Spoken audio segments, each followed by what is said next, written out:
Wade and Wade reacts. A lot of subscribers have been asking us to check out Gundam creators outside of Kakarot 197. So we have Sloth cakes, so let's get into it. No weapon in all of Gundam is as recognizable as the beam saber. True. Being as easy to spot as the Gundam, this small, handheld handle has made a name for itself. And not just for the Federation or Universal Century, but in Gundam as a whole. So I'm Sloth Cakes, and let's go look at this wonderful weapon. Going back to the original Gundam, to the 1 Year War, the Federation were getting their teeth kicked in by Zeon, and the new type of weapon, the mobile suit. And long story short, the Feddies eventually got their own, and due to having the technology and resource advantage, was able to deck them out with some fancy toys. Introducing the RX-78 line, with the Dash 1 being the prototype, and the Dash 2 the one that everyone's more familiar with. It's overall a very impressive machine. Yeah, that was Equipped a with this killer new right there, weapon, game changer. The beam saber, a weapon that when deployed is the size of a two-handed sword that can easily be one-handed or dual-wielded if you want. But an amazing feature is when not in use, it's no bigger than a large flashlight, allowing for easy storage and transportation. This small handle, a bit bigger than the Gundam's hand, sits comfortably above the Gundam's shoulders, with two on its backpack. When drawn, it connects to the mobile suit's hand, and the handle emits high-density Minovsky particles, a fictional energy that is an end-all be-all, from fuel, radar jammer, sensor jammer, tech malfunctioner, plot device, and great as a conditioner, but in this case, a weapon.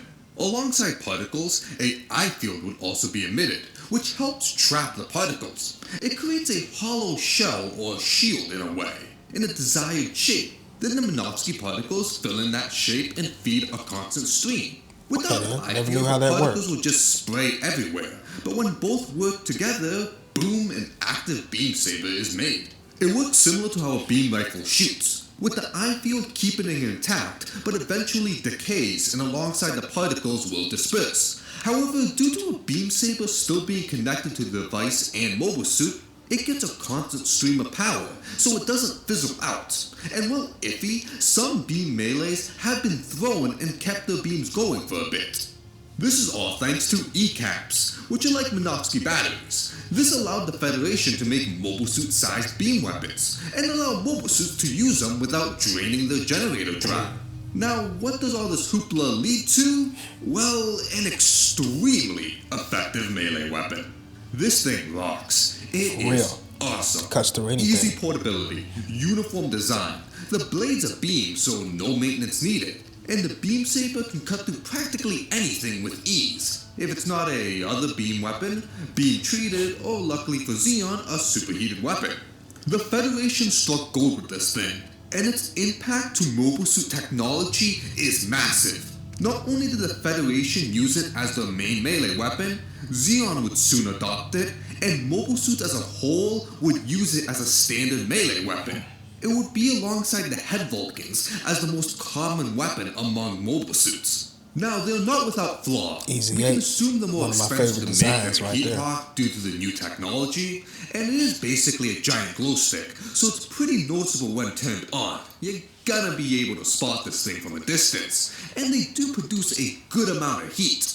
And if anything goes wrong, either it's damaged or malfunctions, you don't get a beam, so you're just stuck with the handle. Also, this thing can run out of juice, and it will be drained faster if constantly put in strain, and unlike a Heat Hawk, again, the handle is not much use by itself. Now, this isn't too much of an issue due to this barely being depicted. Maybe due to mobile suits don't draw their beam sabers for no reason and have them constantly on, they only use them when they're being used, heavily limiting the power they briefly consumption. use them too, for and the when most beam part. sabers are connected back to the mobile suit, it charges them. Also, mobile suits can have multiple, so they can just switch upon each use. So you kind of have to be put That's in a crazy. really General specific agreement. scenario or go out of your way to run dry. An example would be using them underwater. Yeah, I They was get thinking pretty about that. wonky, producing a mass amount of heat, draining the energy significantly higher. Oh yeah, and one more thing, an active beam saber is constantly dangerous. So you just want to make sure you know where your active beam is at all times. You know, you don't want to accidentally touch anything. Yeah, that was Or crazy. anyone. Anywho, the Gundam's beam saber has a power of 0.38 megawatts. And as a quick spoiler, the megawatt rating just means it's stronger. Higher megawatt rating, stronger the beam saber. You don't need to overcomplicate it, but there could be a problem. So that I'm guessing a all this really information is in powerful beam guidebooks. saber, maybe a Has to monster be. with a very weak generator might have Definitely gonna talk problems about that in the operating show. it. Anyways, back to the Gundam. Being always outnumbered and having weapons with very limited ammo, he relies heavily on the beam saber. And damn, it was effective. In Mobile Suit Kills, I believe Amuro in the Gundam's beam saber scored higher than any other of his weapons. Now, unlike the beam rifle, the beam saber was easily mass-produced and given to plenty of mobile suits. Now, to repeat again, because this may be overlooked, its size when deployed is about half the Gundam, but when not in use, it's no bigger than its palm, allowing it to be stored anywhere and everywhere, from its side skirts, back skirt, some have it on the side of its leg, Robocop style. The gym sniper I like has it that. connected to its sleeve, and many, many That's more. a cool place And to have these it, are too. just a few examples of Federation suits during the 1 Year War. And we can keep going. Some eye fields have different lengths, like the Gundam Pixie's beam daggers. And some have different shapes, like the beam javelin forming a ball with 3 prongs. As for Zeon, during the 1 Year War, they had the Gyan beam saber, taking the form of a thick rapier fitting for stabbing motions. Or the Gelgoog's beam naga, a large handle that makes a larger That was a curved nice blade one, too. from each end. I can spend the rest of the day talking specifically about this. They've been put and stored everywhere, and there's just so many beam variants. And I don't mean things like, oh, this one is 0.06 megawatts higher, so it counts as a new enhanced version, and it's stronger. No, I mean things that have a specific difference, either visually, they have some sort of mechanic, some dumb doodad. Example would be like the Aqua Gym, which have sabers that have to make contact with something for the beam to come out so they can be used underwater. Or the Gym Striker, with a giant ass stick that has 2 beam sabers attached to the end that can form a scythe or a spear. And this doesn't even scratch the surface of different shaped eye fields, like the mentioned beam javelin with its ball and 3 prongs, but after the 1 Year War, we get a few more. We have things like the Gyrodolga with its beam sword axe, which can form a sword, a pick, or an axe. Or the Sazabi, which has a 2-sided beam that one axe, or it can have a wide-bottomed sword. One of my favorites The right list there. goes on, and while many beam sabers, no matter where you look in the timeline, is gonna be practically the same handle with the blade coming out. It's a beam saber. I do want to highlight a few that have some form of difference, and instead of just picking randomly, why not highlight the main characters of UC? Since out of everything, I feel like they have a good showing of the weird things they can do, but at no point is this the limit. There are much weirder. With the Gundam already covered, we have the Zeta, with 2 beam sabers on its hip skirt. They're noted to be stronger than normal, and when deployed, they're pretty average. However, a neat thing is when he transforms into Wave Rider mode. The handles become barrels for his beam machine guns. They're noted to be slightly weak, so they're not going to be doing any major damage. However, they're quite useful for utility purposes. Now, we can't forget that both the Zeta's beam rifle Yeah, I like that and his right Hyper there. Mega Launcher, which is just kind of a big-ass beam rifle, can both emit a beam saber out its barrel, just in case you need to stab something real quick while you're That's shooting. cool. The Double Zeta is a similar case. Him and his beam sabers are goddamn massive. They're so big that he can't fit his They are. entire hand around one. That's- and they're about that's as big crazy. as his forearm. And the beam part is no different, being extra long. Also, when not in use, they fit on his backpack pointing upwards, and they also act as barrels for the beam cannon, and these things pack one hell of a punch. And I bet also they do. can be used in MA mode similar to that of the Zeta. The new Gundam has a curved blade to it, which is neat, but it can also deploy a small one on the bottom. But interestingly enough, it has a sensor feature that helps conserve energy. The new Gundam Beam Saber will deploy the blade when it detects something in its path, i.e. a mobile suit, an object, or another beam.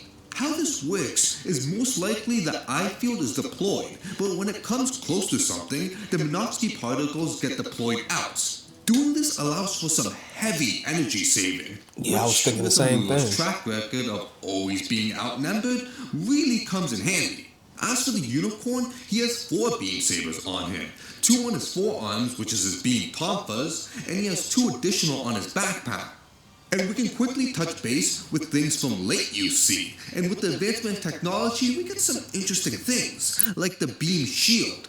A straightforward but advanced piece of tech. Deploying a plane of energy similar to that of a beam saber, this is used for defensive purposes, because a wall of beam energy can block both beam and physical projectiles that's a cold- quite easily. cold But defense there's mechanism. also the Minovsky drive, which is found under V2, and this forms the wings of light, which are these massive energy wings that deploy from the V2's back.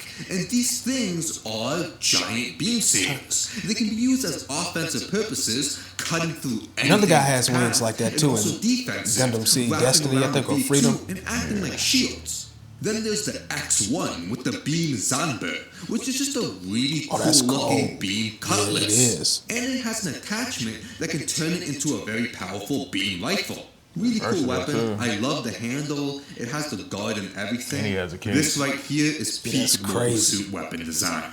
But we Peak have to mobile mention suit the design, too. Muramasa, which looks like a giant physical sword, which is really weird for the time. And this thing can be used as a beam gun, which is neat. But the most important thing is its active mode. The Muramasa has 14 Yeah, I've seen that beam before saber on Build emitters, Fighters. 7 on each side. And yeah, I feel like you know where this is going.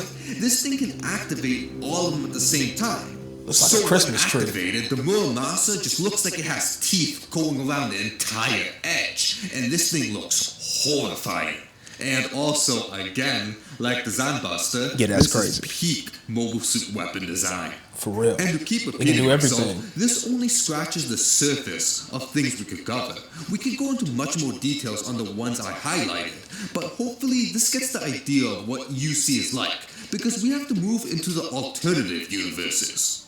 And to no surprise, they also have beam sabers, and they act similar to however their beam rifles work. But with each universe, they're in a different advancement in technology. They have some sort of made-up metal or particles, some better than others, and also, very importantly, Minovsky particles are universal century only. So other universes' beam weapons work completely differently.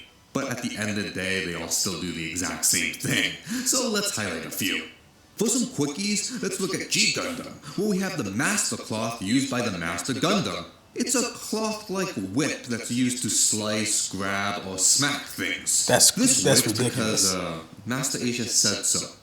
In a similar note, we have the beam ribbon, which is used by the Nobel That's Gundam, even more but she ridiculous. also has the beam hula hoop.